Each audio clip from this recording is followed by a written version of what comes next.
ప్రభువునందు ప్రియా దేవుని బిడ్డలారా, నేటి వాక్య ధ్యానం కొరకు ప్రార్థిద్దాము.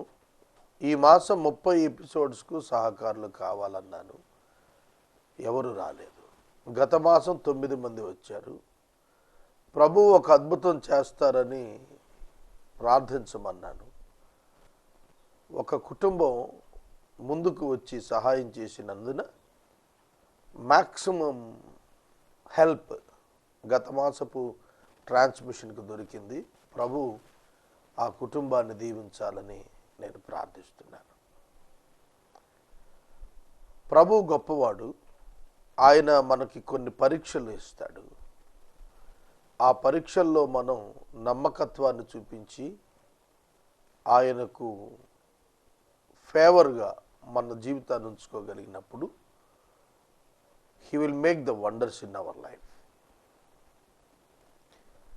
ఒక ప్రార్థన మనవి. మా తల్లిగారు గత 3 మాసాలుగా హాస్పిటల్లో వ్యాధిగ్రస్తురాలై ఉన్నారు. బ్రెయిన్ స్ట్రోక్తో ఆమె బాధపడుతోంది. ఆమె కొరకు ప్రార్థించండి. వాక్య ధ్యానంలోనికి వెళ్ళటానికి ప్రార్థన చేద్దాం. మమ్మలను మిక్కిలిగా ప్రేమిస్తోన్న మా ప్రియ పరలోకపు తండ్రి, మీకు వందనాలు, స్తోత్రాలు చెల్లిస్తున్నా. Lord, thank you for your faithfulness. మీ నమ్మకత్వం కొరకై కృతజ్ఞతలు ప్రభువా. సహాయం చేసిన బిడ్డలను దీవించమని అడుగుతున్నాను. ప్రత్యేకంగా మా తల్లిగారి కొరకు ప్రార్థిస్తున్నా. యేసే పరిష్కారం 15 సంవత్సరాలు నడుచుటలో నా తల్లిదండ్రులు ఇద్దరు నా వెన్నెముకగా నిలిచిన బిడ్డలు ప్రభు. వారిద్దరిని ఒకసారి జ్ఞాపకం చేసుకోండి. అమ్మ పడకపై ఉన్నది, కనికరించండి. పూర్ణ స్వస్థత ఇవ్వండి. తిరిగి మాటను నాయన, తిరిగి శరీర అవయవముల కదలికలను మీరు అనుగ్రహించమని ప్రార్థిస్తున్నారు. బెడ్ సోర్స్ నుండి బిడ్డను తప్పించము. మీ చేతికి మీ దాసురాలను అప్పగిస్తున్న హిజ్కియాకి ఇచ్చిన ఆయుష్ మరలిమ్మని అడుగుతున్నాను. కృప చూపండి. ఈ రాత్రి వాక్య ధ్యానము ద్వారా మాతో మాట్లాడము. మా రక్షకుడైన యేసు ప్రభు ద్వారా అడుగుచున్నాను తండ్రి, ఆమెన్. ప్రభువునందు ప్రియా దేవుని బిడ్డలారా, ఈ రాత్రి వాక్య ధ్యానంలో 18వ అధ్యాయం ప్రారంభించాలని అనుకున్నాను. 17వ అధ్యాయాన్ని మరల చదువుతున్నాను. ఒక మాట దగ్గర నా మనసు స్ట్రక్ అయింది, ఆగిపోయింది. అది మీతో షేర్ చేయాలని నేను ఆశపడుతున్నాను. రోమీయులు యూదులను పరిపాలిస్తున్న దినాలు, యేసు జీవించిన కాలం. రోమీయులు 1/2 షెకెలు పన్ను పెట్టారు. షెకెలు అంటే మన తెలుగు భాషలో తులము అని అర్థం. తులము అంటే 10 గ్రామ్స్ ఇప్పుడు మన కౌంట్లో. షెకెలు, ఒక షెకెలు గోల్డ్ ఇవాళ మనం చూస్తే కొన్ని వేల రూపాయలు ఉంది. బైబిల్ టర్మ్స్లో ఆనాటి వాల్యుయేషన్లో 1 రూపీగా లెక్కించారు. ఇట్స్ వెరీ హై అమౌంట్, చాలా ఎక్కువ అండి ఆ రోజుల్లో. ఎందుకో చెబుతాను. 1 రూపాయి షెకెలుగా ఆనాడు భావిస్తే బైబిల్ ఏసీటీసీ వారి యొక్క బైబిల్ డిక్షనరీలో 1 రూపీగా చూపించబడింది, 0.14 పౌండ్గా చూపించబడింది. 1 రూపాయిగా లెక్కిస్తే మనకు 5,000 మందికి ఆహారం ఇచ్చినప్పుడు నన్నూరు దేనారాలు అన్నాడు. కనుక దేనారాలు లెక్కకు వచ్చేటప్పటికి దేనారం 1/2 రూపీగా లెక్కించారు. దేనారం 1/2 రూపీగా లెక్కించారు. అంటే ఇంచుమించుగా 200 రూపాయలు 300 రూపాయలకి కొన్ని వేల మంది భోంచేసేది వచ్చింది. 1 రూపాయిని మనం లెక్కిస్తే అంత విస్తారమైన డబ్బు అవుతుంది. 1/2 షెకెలు చెల్లించాలి. అంటే లివింగ్ ట్యాక్స్ అన్నమాట. బతుకున్నాం అంటే అరశకులు చెల్లించాలి. కనుక ఇందులో ఇంకొకటి కూడా ఉంది. మోషే కూడాను అరతులం వెండి చెల్లించమన్నాడు. బతుకున్నాం కనుక ఎవ్రీ ఇయర్ అరతులం వెండి సమర్పించమన్నాడు మందిరానికి. మాకు ఒక లెక్చరర్ గారు ఉండేవారు, దేవదాస్ గారని, ప్రభునందు నిద్రించారు ఆయన. నేను బీటీహెచ్కి కొంతకాలం క్లాసులకు వెళ్ళాను. ఆ సమయంలో ఆయన మోషే నియమించిన కట్టడంలో ఈ జీవించుచున్నందున యూదులు చెల్లించాల్సినటువంటి ట్యాక్స్ గురించి మాట్లాడుతూ, క్రైస్తవ దాతృత్వం మీద ఇట్లాంటి ట్యాక్స్ ఉంటే ఎన్ని కోట్ల రూపాయల వాళ్ళ మందిరాలకు చేరేవో అన్నాడు. కనుక షెకెలు చెల్లింపు విషయంలో జరిగినటువంటి సంభాషణ, యేసు పేతురుల మధ్య జరిగిన సంభాషణలో ఒక్క పదం నన్ను ముందుకు కదలనివ్వలేదు. ఆ పదం ఏమిటంటే, చూడండి 17వ అధ్యాయము. భూరాజులు సుంకమును పన్నును ఎవరి యొద్ద వసూలు చేయుదురు? భూరాజులు సుంకమును పన్నును ఎవరి యొద్ద వసూలు చేయుదురు? 25వ వచనం, 25, 26 వచనాల్లో మనం ఈ మాటలు చూస్తూ ఉన్నాము. దానికి పేతురు ఇస్తున్న జవాబు, సీమోను నీకేమి తోస్తోంది అని అడిగాను. అందుకు కుమారుల యొద్దనా అన్యుల యొద్దనా అని ప్రభువు పేతురును అడిగాను. భూరాజులు సుంకము ఎవరి యొద్ద వసూలు చేయుదురు? కుమారుల యొద్దనా అన్యుల యొద్దనా? రాజులు కుమారులు, రాజులు అన్యులు. కనుక ప్రభువులు ఎవరు? ఇక్కడ రోమీయులు. రోమీయులు పరిపాలిస్తున్నప్పుడు భూరాజులు అనే పదాన్ని వాడుతున్నాడు ప్రభు వారి పక్షంగా. అంటే యేసు రోమీయుడని కాదు, యేసు రాజు అనేది అక్కడ మనం గమనించాలి. యేసునందు విశ్వాసం ఉంచిన వారిని గురించి ఆయన అంటున్నమాట, కుమారులు స్వతంత్రులే అన్నప్పుడు, అయితే మనం కూడా స్వతంత్రులమే, అయినను మనం వారికి అభ్యంతరం కలగకుండా కడదాము అన్నాడు. ఇక్కడ పేతురు యేసుక్రీస్తు ప్రభువుతో మాట్లాడుతున్నప్పుడు యేసు చెప్పిన మాట, అయినను కుమారులు స్వతంత్రులు, అలాగే అయినా కూడా మనం వారికి అభ్యంతరం కలగకుండా కడదాం. అంటే తనను తాను కుమారునిగా, భూరాజుగా, తన సంబంధులు భూరాజులుగా వర్ణిస్తున్నాడు. We are called as the kings by Jesus. ఇది మీ ముందు నేను చెప్పాలని ఆశపడుతున్నాను. ఈ ఒక్క మాట మీకు ఎక్స్ప్లెయిన్ చేస్తాను. యేసుక్రీస్తు ప్రభు యూదులకు రాజుగా పిలువబడ్డాడు. ఆయన యూదులకు రాజు, మెస్సియా, అభిషిక్తుడు అంటే క్రీస్తు రాజు. యేసు రాజుల వంశంలోనే జన్మించాడు. ఆయన జన్మించిన కాలంలో రాజ్యం అయితే లేదు, ఆయన సాధారణమైన వడ్రంగం పని చేసుకున్నాడు. కానీ ఆయన రాజే. వాస్తవానికి యోసేపును బట్టి వంశంలో రాజుగా రావాలి. అయితే యేసుక్రీస్తు ప్రభు సర్వాధికారి అయినటువంటి వాడు, సకల సృష్టికి రాజు అయినటువంటి వాడు. ఆయన ఇక్కడ ట్యాక్స్ పే చేయటానికి ముందుకెళ్ళాడు, ఎందుకంటే అభ్యంతరం రాకుండా. కనుక ఇక్కడ మనం గమనించాల్సింది ఏమిటంటే, యేసుతో కూడా యేసునందు విశ్వాసం ఉంచి వెంబడిస్తున్న వారందరూ ఆయన రాజులుగానే పిలిచాడు, ఆయన రాజులనుగానే పిలిచాడు. రాజులైన యాజక సమూహంగా మనలను చేశాడు. రాజులు యాజకులు ఎట్లా అవుతారు? రాజులైన యాజక సమూహం. రాజులు యూదులు, యూదాలో ఇజ్రాయేలులో యూదా గోత్రం, యాజకులు లేవీ గోత్రం. కానీ రాజు యాజకుడు ఇద్దరు ఒకటే. యేసుక్రీస్తు యొక్క గొప్పతనం అదే. యేసుక్రీస్తు రాజు, యేసుక్రీస్తు యాజకుడు కూడా. యేసుక్రీస్తు యూదా వంశస్థుడు, యేసుక్రీస్తు యోధా వంశస్థుడైనప్పటికీ లేవీయులు చేసిన యాజకత్వాన్ని చేశాడు. అయితే ఏ యాజకత్వం శాశ్వతమైనది అని హెబ్రీ గ్రంథం చెప్పింది?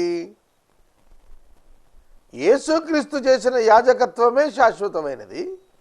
దాని నమూనాగా లేవీయుల యొక్క యాజకత్వాన్ని దేవుడు తీసుకుని వచ్చాడు. కనుక ఈయన అందరి ప్రధాన యాజకుని వంటి వాడు కాడు. యేసు అందరి ప్రధాన యాజకుని వంటి వాడు కాడు, ప్రత్యేకంగా ఉన్నటువంటి వాడు, పాపులలో చేరక ఉన్నటువంటి వాడు, అహరోను వంశం నుండి వచ్చిన వాడు కాడు. కానీ మెల్కీసెదకు క్రమము చొప్పున వచ్చినవాడు. మెల్కీసెదకు యేసు క్రీస్తు ప్రభువును పోలి వచ్చాడు. చాలా జాగ్రత్తగా వినాలి. యేసుక్రీస్తు ప్రభు అబ్రహాము తర్వాత 2000 సంవత్సరాలకు జన్మించాడు. అబ్రహామునొద్ద దశమాంశములు పొందినటువంటి మెల్కీసెదకు 2000 సంవత్సరాల తర్వాత భూమి మీద మనుషునిగా జన్మించిన యేసుక్రీస్తును పోలి అప్పుడు వచ్చాడట. కనుక యేసుక్రీస్తు యొక్క యాజకత్వపు యొక్క పోలిక శిలువ దగ్గరనా లేక ముందస్తు నుంచి ఉన్నదా? కనుక యేసును పోలి మెల్కీసెదకు వచ్చాడు. మెల్కీసెదకును పోలి యేసు రాలేదు, యేసును పోలి మెల్కీసెదకు వచ్చాడు. కనుక యేసు ఆది నుండి ఆయన మానవుల నిమిత్తము సంపూర్ణమైన యాజకుడే, ప్రధాన యాజకుడే. అర్థమవుతోందా? కాబట్టి ఆయన రాజు, ఆయన ప్రధాన యాజకుడు అయినప్పటికీ మనం చెల్లిద్దాం, మనం రాజులమైనప్పటికీ కూడాను. రైట్. ఈ మాట ఒక్కసారి మనం మనసులోకి తీసుకుంటే కొన్ని ఆలోచనలు చేయవచ్చును. ఏమిటంటే యేసుక్రీస్తు ప్రభువు రాజు అయ్యుండి ఎలా జీవించాడు? ఆయన ఒక్కటే చెప్పాడు, ఈ రాజ్యం నాది కాదు, నేను రాజునే, కానీ ఈ రాజ్యం నాది కాదు. కనుక దేవుని బిడ్డలైనటువంటి మనం కూడా నేర్చుకోవాల్సింది ఏమిటంటే ఈ రాజ్యము మనది కాదు. ఈ రాజ్యం మనది కాదంటే మనం ఇండియన్స్ కాకుండా పోయాము అని కాదు సుమా అర్థం ఇక్కడ. అంటే we are not of this earth. మనం భూ సంబంధులం కాదు, మనం మంటి సంబంధులం కాదు, మనము మార్పు లేని వారం కాదు. మనం రక్షించబడిన వారము, దేవునితో సంబంధం కలిగిన వారము, దేవుని రాజ్యములో పౌరసత్వం కలిగినటువంటి వారము. మన శాశ్వత నివాసం దేవుని యొక్క రాజ్యంతో ఇక్కడ కాదు. ఇది తాత్కాలికమైనటువంటి బస మాత్రమే. కనుక మనము రాజులమైనప్పటికీ యేసు రాజై ఉండి ఇక్కడ ఎలా బ్రతికాడో ఆ విధంగా జీవించడానికి మనలను మనం సిద్ధం చేసుకోవాలి. ఈ లోకాన్ని నడిపిస్తోంది డబ్బు, ఈ లోకాన్ని నడిపిస్తోంది అపవాది. కనుక ఈ రెండింటికి లోబడి పనిచేసేవాడు ఈ రాజ్య సంబంధి. కానీ దేవునికి లోబడి పనిచేసేవాడు ఈ లోకంలో పరలోక సంబంధి, దైవ సంబంధి.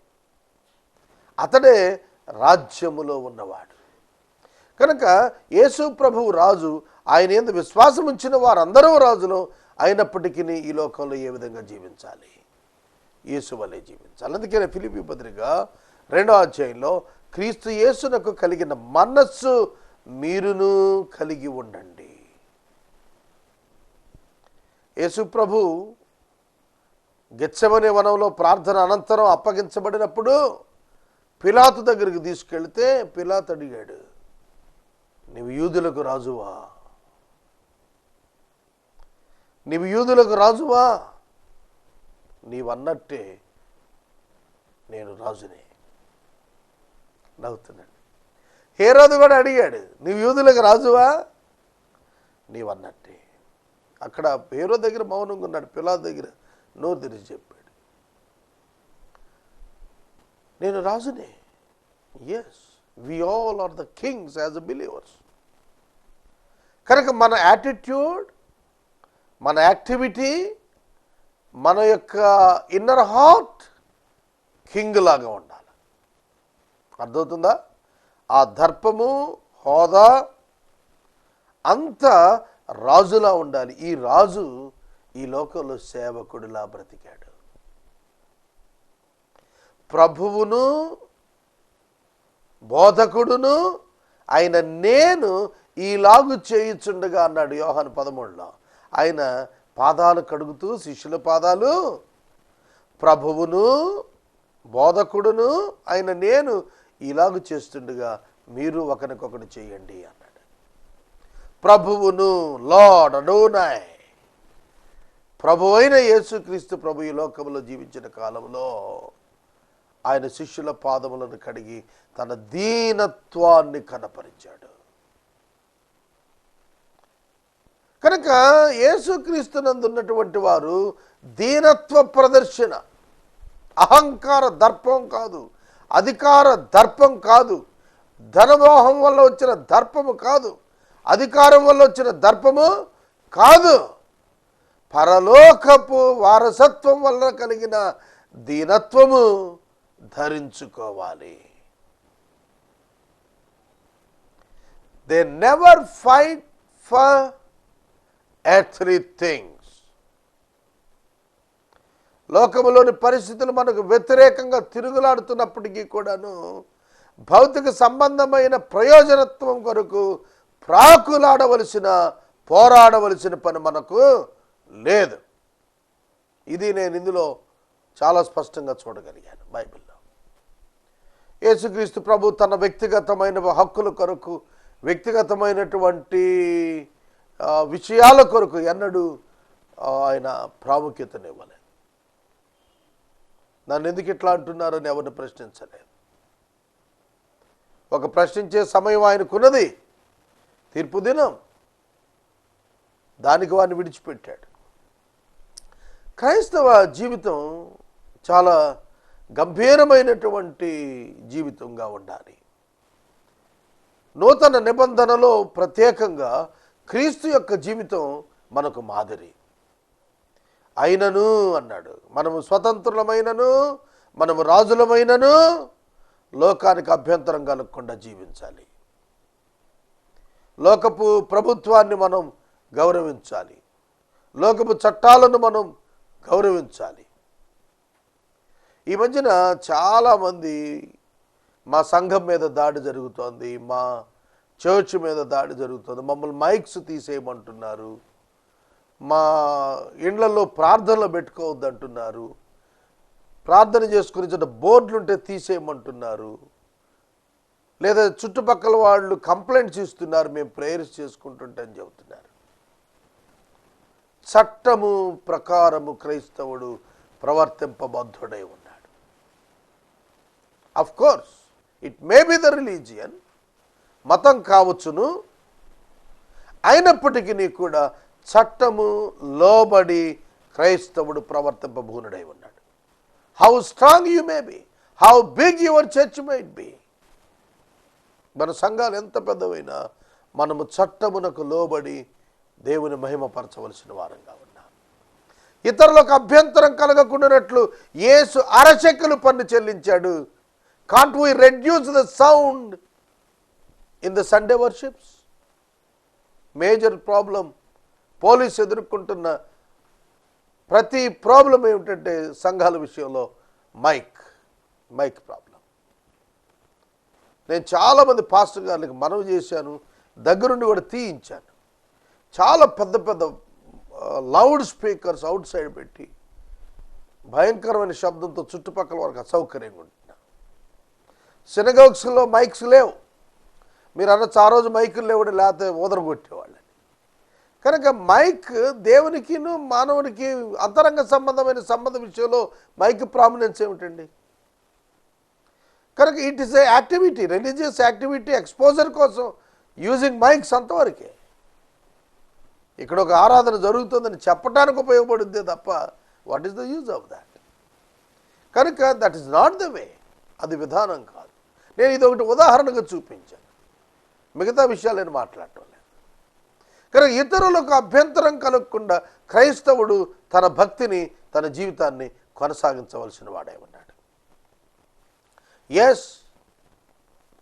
we feel that, we believe that our doctrine is 100% truth and only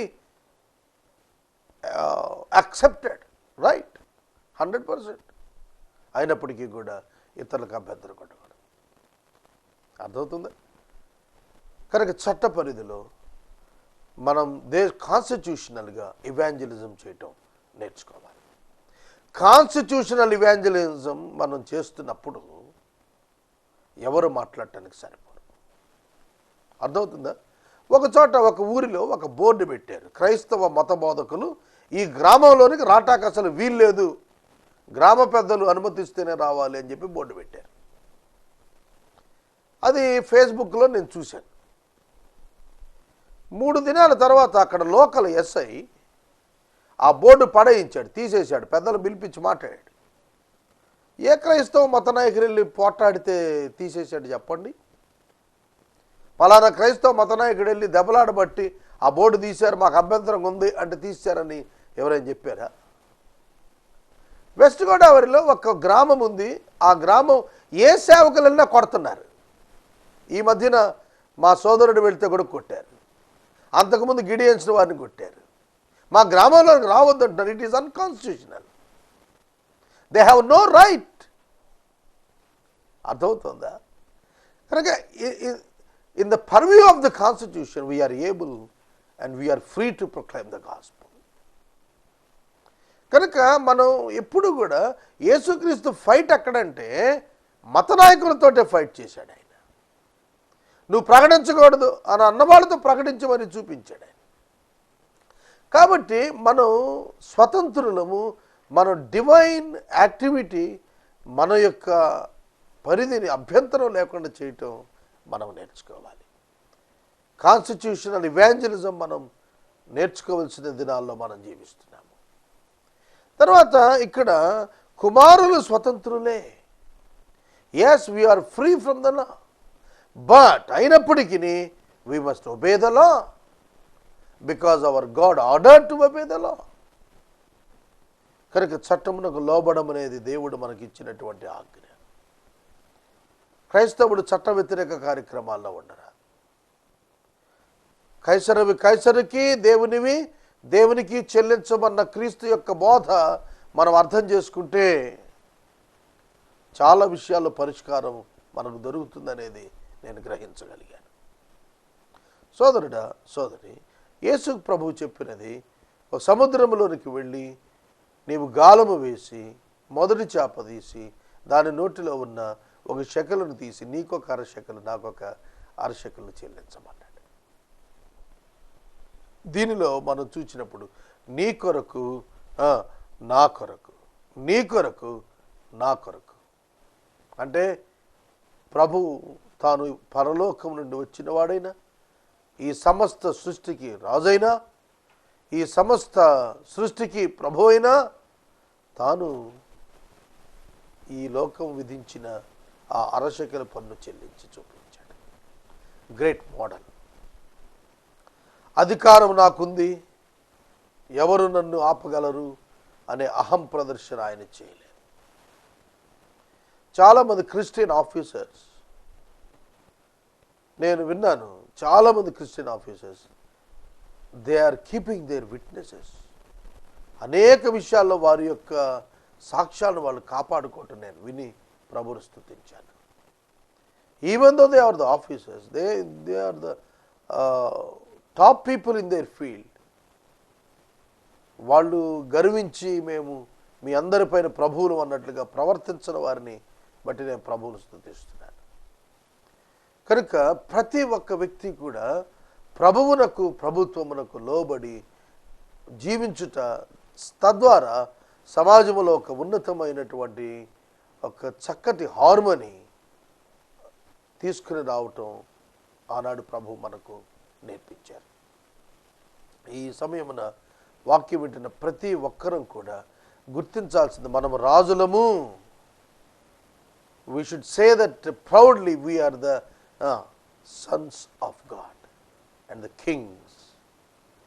ప్రభు యొక్క బిడ్డలము, రాజులము అయినప్పటికీ రాజులమై ఉండి ఈ లోకములో సేవకులంగా మనం జీవించాలి. That is the commandment. అది ఆజ్ఞ. మనం రాజులమైనప్పటికీ రాజరక ప్రదర్శన కొరకు మనం రాలేదు. కనుక రూపాంతరపు అనుభవాన్ని ఈ లోకంలో కనపరచడానికి క్రైస్తవునికి మాత్రమే అవకాశం ఉన్నది. Transformed life, transformed, spiritually transformed life with the power of the Holy Spirit and the help of the Holy spirit.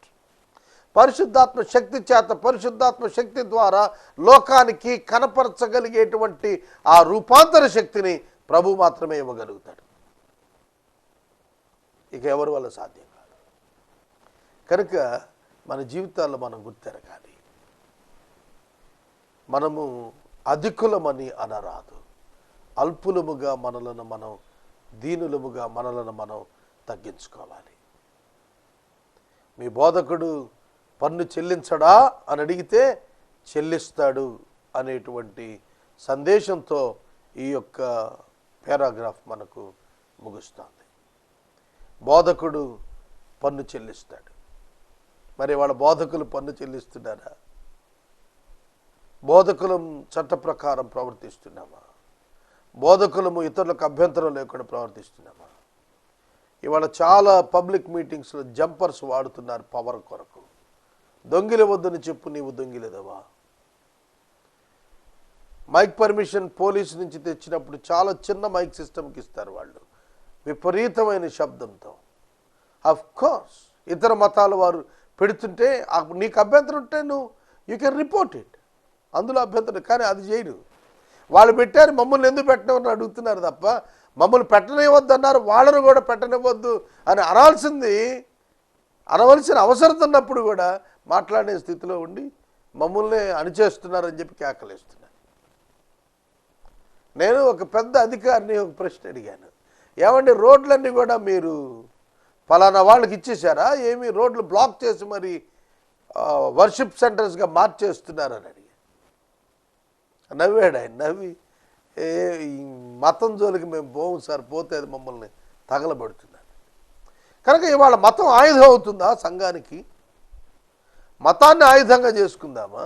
మార్గాన్ని చూపిద్దామా లోకానికి?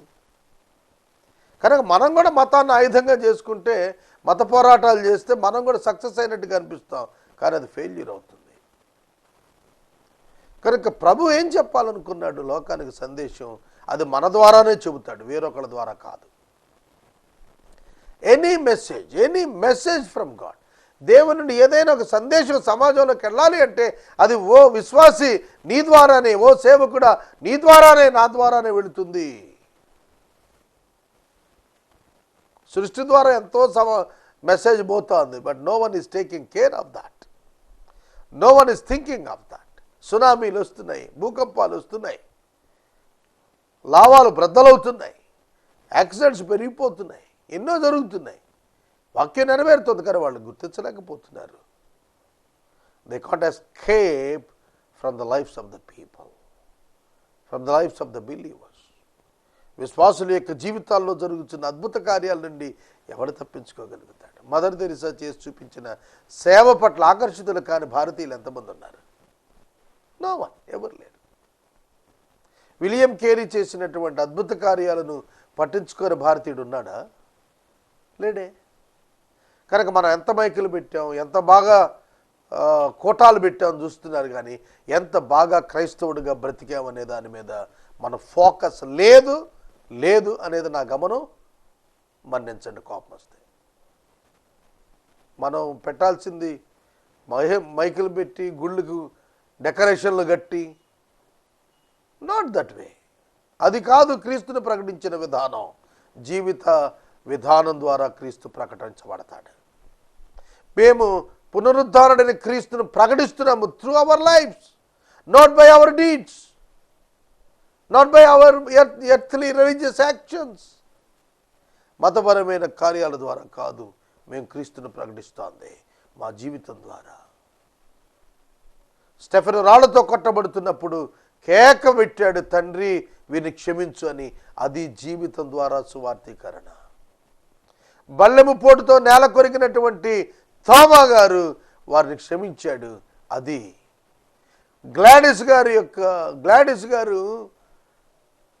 స్టెయిన్స్ గారి భార్య భర్తను బిడ్డలను తగలబెట్టిన వారిని క్షమించమంది చూశారు. ఆ స్టేట్మెంట్ ఎన్ని వందల సంవత్సరాలైనా ఈ భారతదేశం మర్చిపోలేదు. అది సువార్తీకరణ. Let us focus our minds on life's transformation, not on the religious activity. It's a failure in this time. ఈ సమయంలో అదే వైఫల్యం అని ప్రభు పేట మనం చేస్తున్నాను. రేపటి వాక్య ధ్యానంలో 18వ అధ్యాయం ప్రారంభిస్తాను. ప్రార్థన. మమ్మల్ని మిక్కిలిగా ప్రేమిస్తున్న మా తండ్రి, వందనాలు. నీవు రాజువై ఉండి, ప్రభుడువై ఉండి, కుమారుడువై ఉండి, స్వతంత్రుడువై ఉండి చట్టాన్ని గౌరవించావు. క్రైస్తవులంగా మేము చట్టానికి లోబడుటకు సహాయం చేయండి. బై అవర్ ట్రాన్స్ఫర్మేషన్, మా రూపాంతరం ద్వారా నిన్ను ప్రకటించడం మాకు నేర్పండి. మా మతాంతీకరణ పద్ధతుల వలన కాదు ప్రభు సంఘం ఏర్పడేది. మాలో నీ స్వరూపం పెరగటం ద్వారా సంఘం ఏర్పడుతుంది. ఈ సత్యము బోధక వర్గం ఎరుగునట్లు చేయండి, విశ్వాసులు ఎరుగునట్లు చేయండి. ఈ ప్రోగ్రాం కంటిన్యూ చేయండి ప్రభు. యేసు నామమున ప్రార్థిస్తున్నాం తండ్రి, ఆమేన్. తండ్రి అయిన దేవుని ప్రేమ, కుమారుడి యేసయ్య కృప, పరిశుద్ధాత్మని యొక్క అన్యోన్య సహవాసం సదాకాలం మనందరికి తోడైండును గాక. ఆమేన్.